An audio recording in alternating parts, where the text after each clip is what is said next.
Welcome back, everyone. We're starting on chapter 23, which is kind of genetics proper. You really have an understanding of cell division in order to know how all this fits in with the with inherited traits and how you can get some traits from one parent and some from another and a different combination thereof. But now we're getting into proper genetics, and we're starting off with Mendel, Gregor Mendel, who was a monk and is essentially the father of modern genetics. Genetics is the process that genetics explains the process of inheritance and why you get certain traits in offspring that vary from one generation to the next, and is based on the work of Gregor Mendel. And he used pea plants and just basically did tons and tons of crosses between them and looked at the phenotypes of the offspring. And he didn't know anything about cell division or DNA. He just called these heritable factors, and that the heritable factors followed these specific patterns, and actually got a lot of really good insights into how inheritance works just from that. There's a lot of work that went into this, and he was well ahead of his time. So, kudos. So you have your homologous chromosomes, and so let's just say, just for argument's sake, we'll say this is not argument, conversation. For conversation's sake, we'll say this is your 16th chromosome, and you've got a copy of 16 from mom and a copy of 16 from dad. At each loci on there, you have an allele, which is it's a copy of a gene for a particular trait. And you've got one copy from mom, one copy from dad. So in diploid organisms, you have your pairs at the loci, and a dominant trait is expressed with a capital letter, a recessive trait is expressed with a lowercase letter, and they're located at the same place along the centromere and contain essentially, like the information there governs the same trait. Your phenotype is the individual's actual physical appearance, what you look like. And then your genotype is what genes you have. And you can have a homozygous dominant, a homozygous recessive, or a heterozygous genotype. So homozygous dominant would be you have, two capital letters. Homozygous recessive, you'd have two lowercase letters, and heterozygous, you have a capital and a lowercase, meaning two copies of dominant, two copies of recessive, or a copy of the dominant and a copy of the recessive. And generally speaking, the phenotype of the homozygous dominant and the heterozygous is going to look the same. The homozygous recessive is the only one that stands out in most cases. So you get this 3-in-1 pattern with the phenotype, which we'll get into a little more detail in a minute.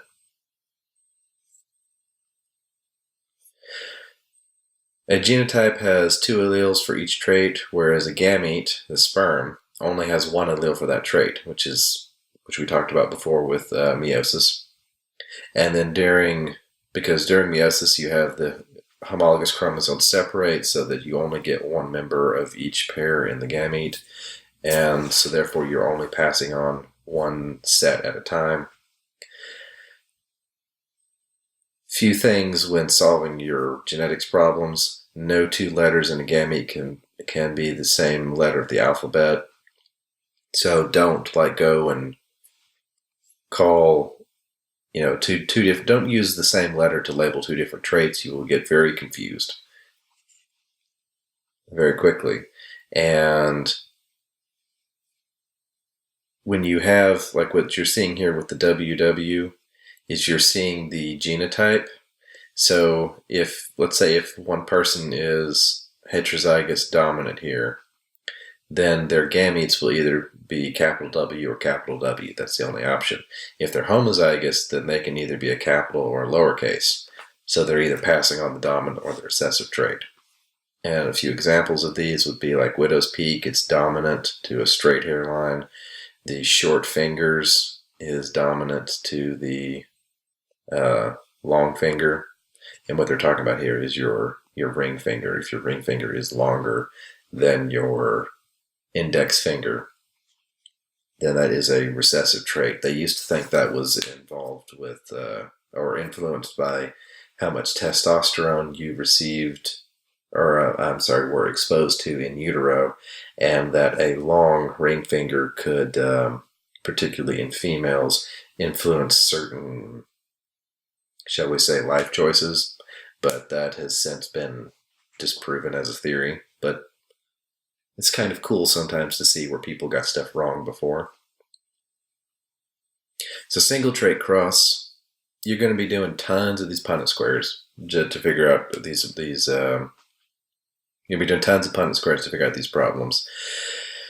And the traditional way here is with a single trait cross. So you take your gametes from one parent, or the genotype from one parent, and the genotype from the other, and you line them up. So we'll just say parent 1 up here, parent 2 here. And then you take whatever's in this, you fill in the square based on the column and row. So everything in this column is going to get a capital W from this parent. Everything in this row is getting a capital W from this parent. And the same logic applies for the others. And then that tells you the potential offspring's genotypes. So remember, we were talking about the 3 and 1. If you're looking at the phenotypes, because all 3 of these are going to have the dominant phenotype, and only this one in the bottom right corner is going to have the recessive. If you look at the genotype, though, this heterozygous cross, you're going to have a characteristic pattern of 1, 2, 1. 1 homozygous dominant, 2 heterozygous, 1 homozygous recessive. Which is basically everything that this says right here. For a 2-trait cross, you're doing the same thing, except twice. And there's a couple ways you can do this. Either A, you can do this foil madness, or you can do this madness with foil, and you fill out each of your individual little boxes here. I never learned how to use foil in algebra. I use Punnett squares to do algebra. And so what I would do is, we'll not get into how I solved algebra problems. But suffice it to say, I suck with foil. If foil makes sense to you, go for it. What I like to do when I'm doing a dihybrid cross is I simply write out the mono trait cross here. And then for each trait, so I'd have 1 for the widow's peak and 1 for the short fingers, and then multiply the probabilities. Because otherwise you end up having to count diagonals, and it's a lot simpler to have 0.25, which would be your probability of getting this, times 0.25, which would be your probability of having the other recessive trait, and doing it that way instead of having to write out this whole thing, do foil, put everything where it goes precisely, and then count everything up, and hopefully get your counts right, and then divide it out. So whichever way works for you, go for it. But the important takeaway here is when you're doing a 2-trait cross, you're going to, of a heterozygous, you're going to get this very typical 9-3-3-1 pattern in regards to their phenotype.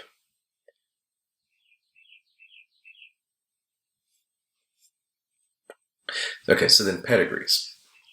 A pedigree is how you track genetics through generations, the inheritance pattern from one generation to the next. And this is useful because there's a considerable number of disorders in humans and other organisms that originate from the genetic level, such as Tay-Sachs, Huntington's, certain autoimmune diseases, so on and so forth. So the key here is an affected individual is colored in, whether it doesn't matter what color you're using. A lot of these you'll see they have black is the affected individual. They just fill it in, and white is unaffected. Your circles are females, squares are males. A line between two individuals indicates that they are a mating pair, and a line down from that indicates that this is the offspring of these two.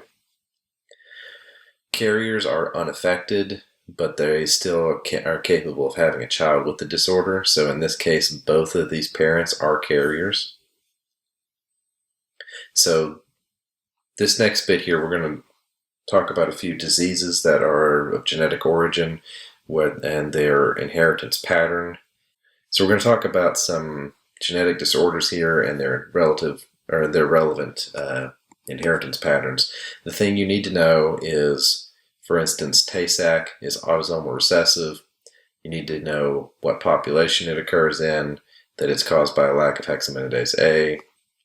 So basically, know the thing, know the disorder, know how it's inherited, and then know the key characteristics of it, who it affects, what it causes, and why it does that. So for our autosomal recessive, we've got Tay-Sachs, cystic fibrosis, and PKU, and sickle cell. And so for Tay-Sachs, it's prevalent among the Jewish population. It's results from the lack of hexaminidase A, which results in a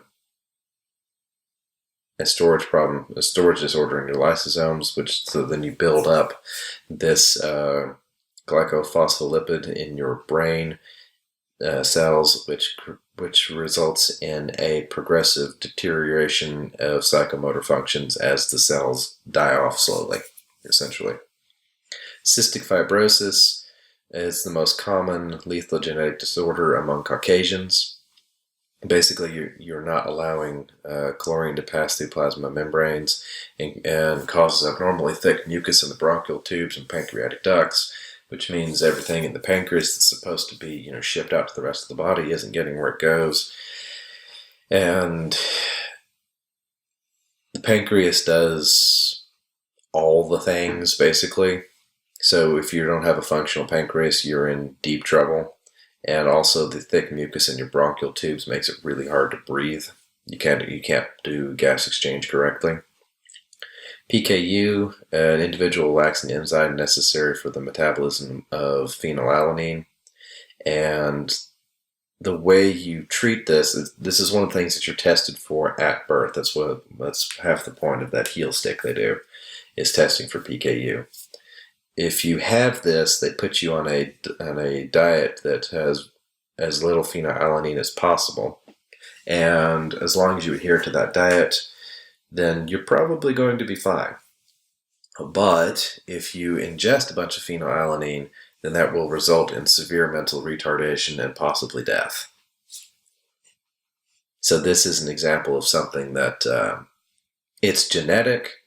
There is a genetic component to it. So you're genetically born without this enzyme. But by altering your environment, you can alter whether you actually present the disease or not.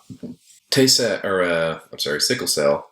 This is the results from an abnormal hemoglobin, which is different from normal hemoglobin by a single amino acid. There was just one point mutation somewhere.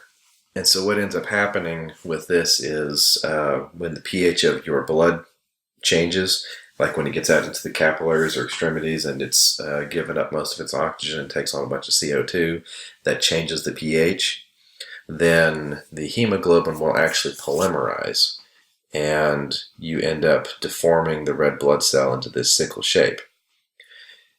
The interesting thing about this is it's actually, how to put this? It's actually beneficial for individuals to be heterozygous for this trait in areas that are where malaria is prevalent. Because if you are heterozygous for it, then enough of your hemoglobin functions correctly that you don't suffer many ill effects. You occasionally have some poor circulation, a little bit of anemia, but typically you're okay. You're not usually bleeding to death and from internal hemorrhaging. What it does do, though, for the heterozygous individuals is this constant stretching and deformation of the red blood cells shortens the lifespan of the red blood cell. And because malaria is an intracellular parasite that infects the red blood cell, it actually shortens the lifespan of the red blood cell sufficiently that the malaria cannot finish its life cycle. And so they become resistant to malaria infection. And that's all well and good for the heterozygous individuals.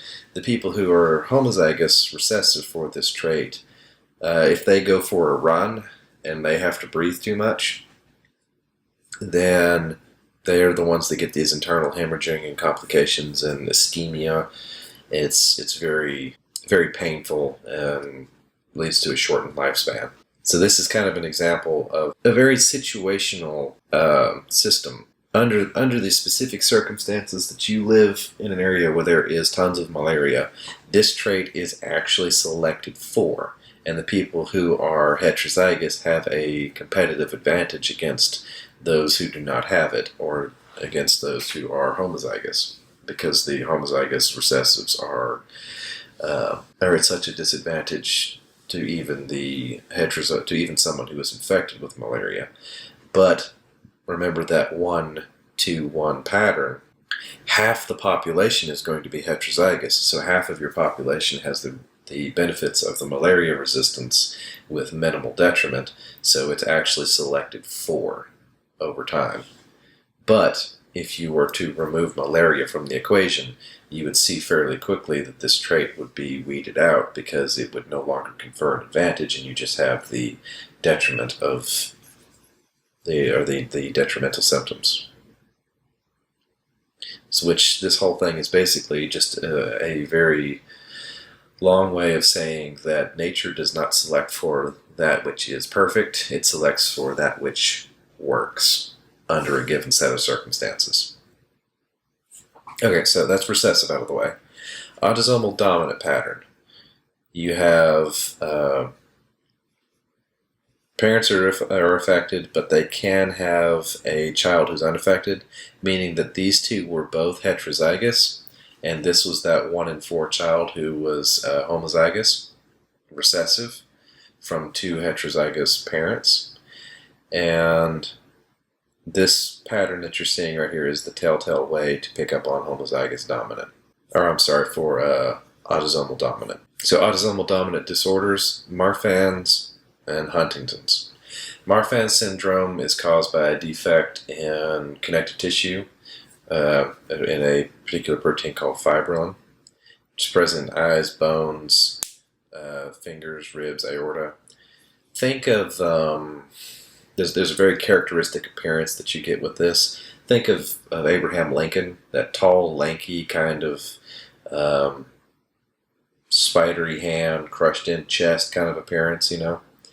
If depending on how severe this is, like a lot of people with this will have like their sternum is angled in towards their chest at a pretty severe degree, and that's because from your sternum to about halfway over on your rib cage, that's cartilage, not bone there, and so the fiber in the connective fibers in the cartilage are weakened to the point that your chest just kind of caves.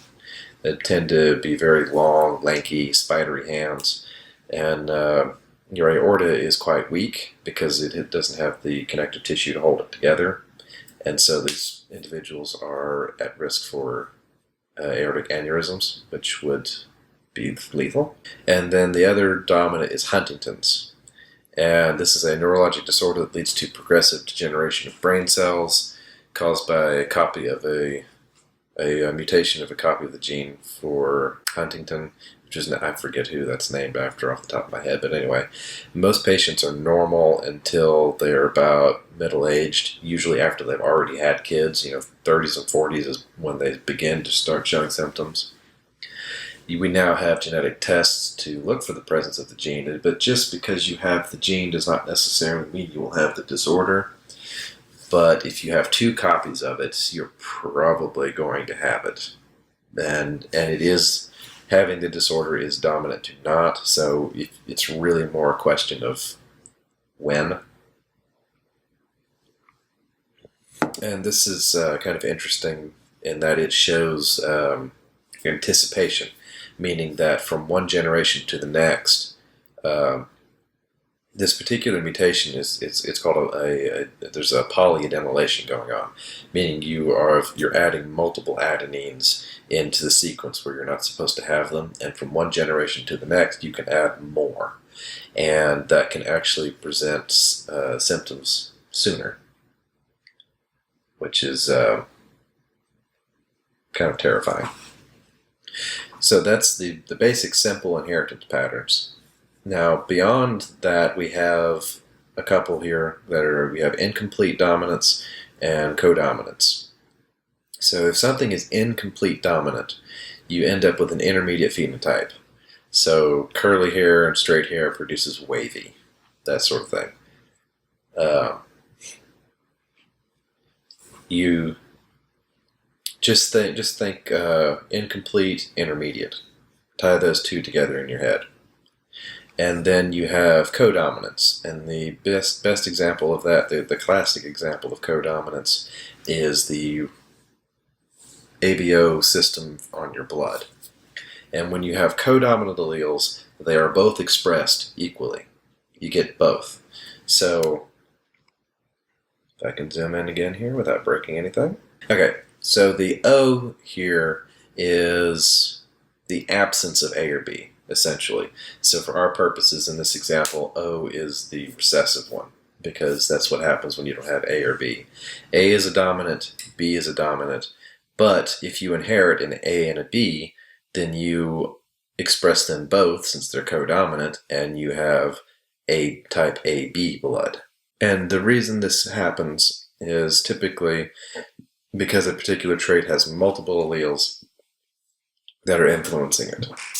And so because you have multiple alleles here, you can get this multiple codominant outcomes of the trait.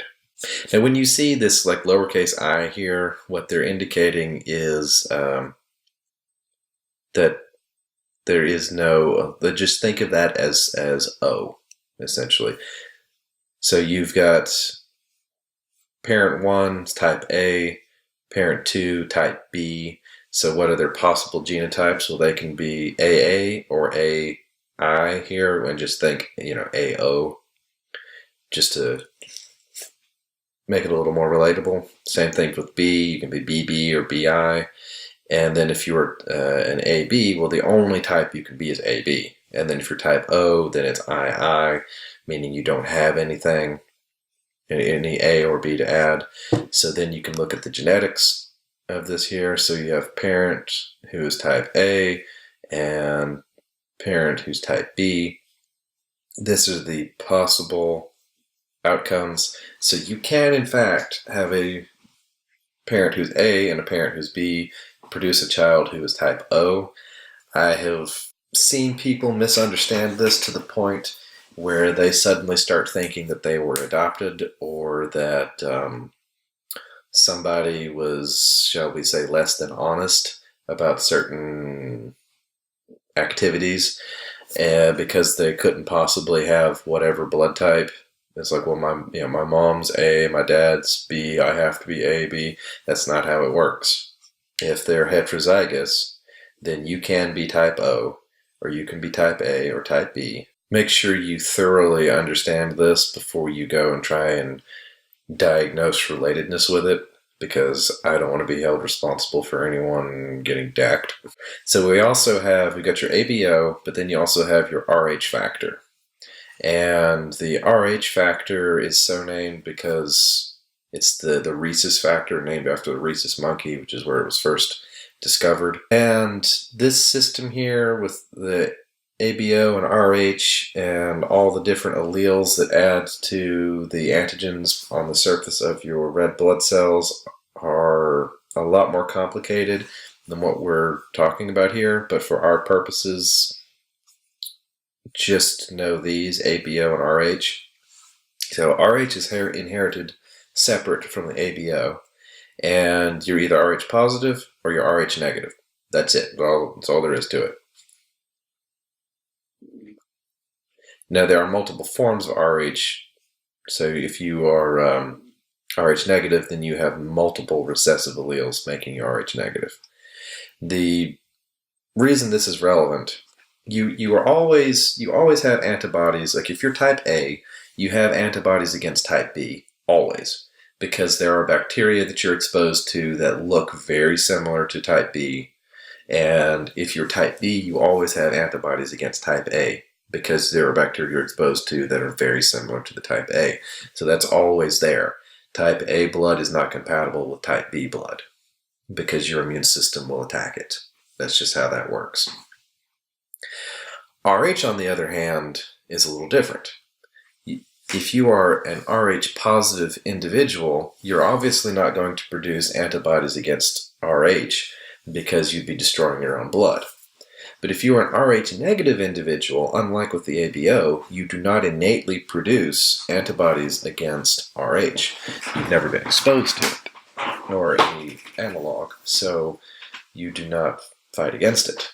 The difficulty here is when you have an Rh positive father with an Rh negative mother, because that means that the fetus is going to, or has a very high likelihood of being Rh positive, depending on whether it's 50-50 at best if the father's Rh positive, because it's that would make him heterozygous in that case. But if he's homozygous for it, well, the kid is going to be Rh positive. The first pregnancy is fine. There's no complication here. The thing is, during a typical vaginal delivery, there is a considerable amount of blood exchanged between the fetus and the mother. It's a fetal maternal hemorrhage is what that's called. And she gets exposed to this Rh positive blood. Now, because she has been exposed to Rh positive blood, she then produces antibodies against it because it's not her blood. And these antibodies are capable of passing through the placenta. So in subsequent pregnancies, the baby can have his or her blood destroyed by the mother's immune system, and this produces it's hemolytic disease of the newborn. So the newborn is anemic, and this can result in a miscarriage if the anemia is severe enough. So the way you get around this is if you have a Rh negative mother, you give her Rogam, which is a synthetic anti-Rh antibody, which will scrub the Rh positive blood out of her system before her immune system recognizes it. And that just prevents developing this HND later on. Now, there are multiple traits that have what we call polygenic inheritance, meaning that there is more than one allele that governs it. The classical examples are height and skin color. And the way this typically works is the more dominant alleles you have, the more you're shifted to one end of the spectrum for this trait, and the more recessive ones you have, the more you're shifted to the other. And it's really more of a lack of dominant shifts you towards the recessive, technically. And this makes good sense to you, or this should make good sense to you, because most people have a very strong, or have a very unique skin tone. Even among relatives, their skin tone can be a little different. And most people are of quite varied heights. If there was a single gene that inherited this, you would have people of either 2 or 3 heights, depending on whether or not it was codominant. You would have the tall and the medium height and the short people, and they would all be, if you were a tall person, you'd be the same height as all the other tall people. If it was a codominant thing that resulted with an intermediate, phenotype for your heterozygous, or I'm sorry, that the Codominance wouldn't factor into it. I'm thinking of dosing. There's a thing called dosing, and what that basically means is if you are the homozygous dominant, then you present the trait more strongly than if you are homozygous or heterozygous for it. And so, depending on whether or not dosing worked in this case, you would have three heights of people: tall, medium, and short. But if there was no dosing involved, then you'd have two heights of people: tall and short, and they would all be the same height, barring environmental factors. But it's a polygenetic trait, so people are incredibly varied in terms of their height. Same concept applies to skin color or any other polygenetic trait you care to mention. Now, there are also environmental factors that can influence the phenotypic expression. So, for instance, Siamese cats and these Himalayan rabbits, where they're colder, it alters the expression of their genes. They got this rabbit here to grow darker fur by having him wear an ice pack, and it altered his phenotypic expression based on environmental factors, which is kind of cool. This is largely why the average person is taller now than they were, say, 500 or 1,000 years ago, because we have a lot better health and nutrition. We're reaching our genetic potential instead of being stunted by starvation or disease, essentially. So that concludes chapter 23. We got 2 more chapters and then our second exam. So hang in there halfway through this block. And again, the second exam is going to be the make or break one for a lot of your grades at the end of the semester. So if you have questions, let me know.